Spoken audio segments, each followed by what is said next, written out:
Quem é o progressista?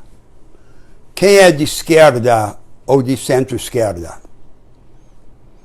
É aquele que se compromete com um objetivo e com um método. O objetivo é o engrandecimento dos homens e das mulheres comuns, a elevação de suas vidas a um plano mais alto de abrangência, capacitação e intensidade. Para engrandecê-los, é preciso lutar contra a desigualdade. A desigualdade extrema, a pequena,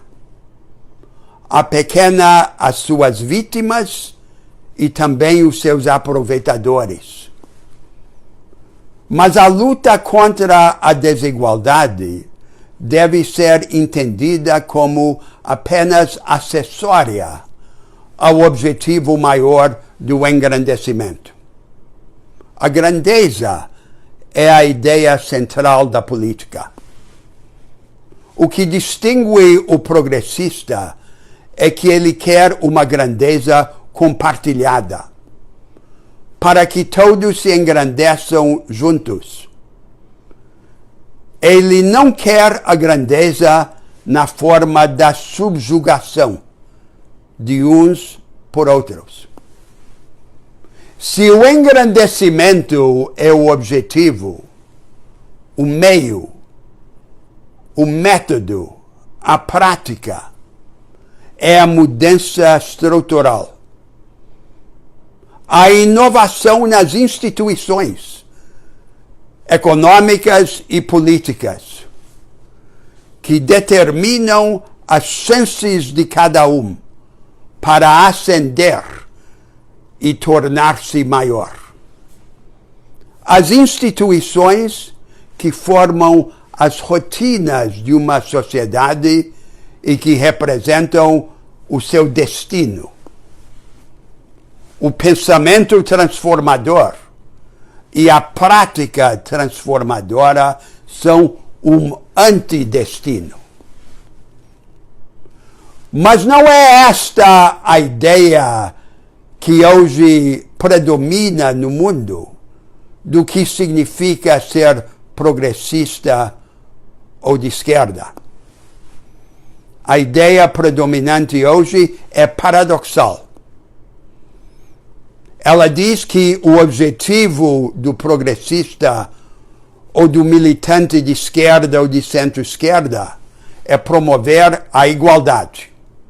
Mas, ao mesmo tempo, ela é conservadora ou cética ou agnóstica na maneira de entender as instituições estabelecidas. Ela aceita a organização institucional das sociedades contemporâneas como o horizonte mais ou menos insuperável, dentro do qual se deve procurar diminuir a desigualdade.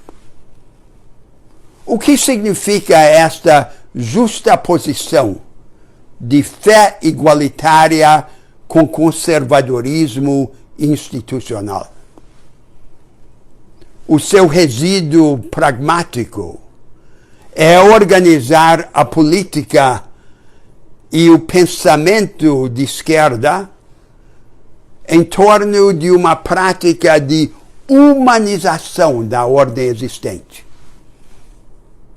Já que não conseguimos reimaginá-la e reconstruí-la, tratemos de humanizá-la.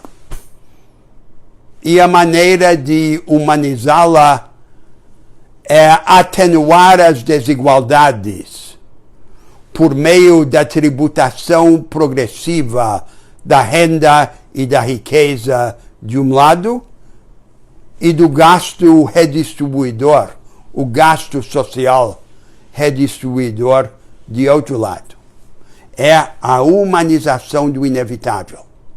O progressista aparece no palco da história como aquele que dá uma cara mais doce ao projeto de seu adversário conservador. Quem domina a agenda do futuro da sociedade é sempre aquela força que encarna de maneira mais vigorosa a causa da energia, da construção, do dinamismo, da criação. Nunca aquele que procura apenas humanizar o que as forças criadoras construíram. Os progressistas contemporâneos subordinam o impulso transformador ao impulso piedoso. Esta é uma abdicação, o reconhecimento de uma derrota. É uma diminuição das ambições do pensamento progressista e de esquerda, que até a segunda metade do século XX sempre se pautou pelo objetivo maior do engrandecimento compartilhado e pelo método da transformação estrutural, alcançada por meio de mudança nas instituições. Agora, em nossa circunstância histórica, nós não podemos mais nos submeter aos dogmatismos institucionais daqueles liberais ou socialistas do século XIX. E temos, portanto, uma tarefa que não tem precedente histórico: organizar a mudança estrutural sem nos submeter ao dogmatismo estrutural. Agora, vamos traduzir tudo isto na nossa realidade brasileira. No Brasil hoje existem muitos partidos políticos, mas a rigor, na política brasileira, praticamente só uma ideia. É a ideia do social. Quase todos fingem ser social-liberais ou social-democratas. O que é este social de que tanto falam? É o açúcar da humanização. É o açúcar com que se pretende dourar a pílula do modelo econômico. Mas o povo brasileiro não quer açúcar. Aceita açúcar se faltar outra coisa. Mas o que quer verdadeiramente é instrumento e oportunidade para construir, para inovar, para criar, para ter uma vida maior. E para atender a esta aspiração de engrandecimento, é preciso abordar os brasileiros não como beneficiários a cooptar, mas como agentes a equipar. Temos agora uma oportunidade histórica para esta mudança de objetivo e de método. A estratégia de desenvolvimento do Brasil, construída nas últimas décadas, acabou. Foi a democratização da economia pelo lado da demanda ou do consumo, financiada pela produção e exportação de commodities, de produtos naturais pouco transformados pela inteligência humana.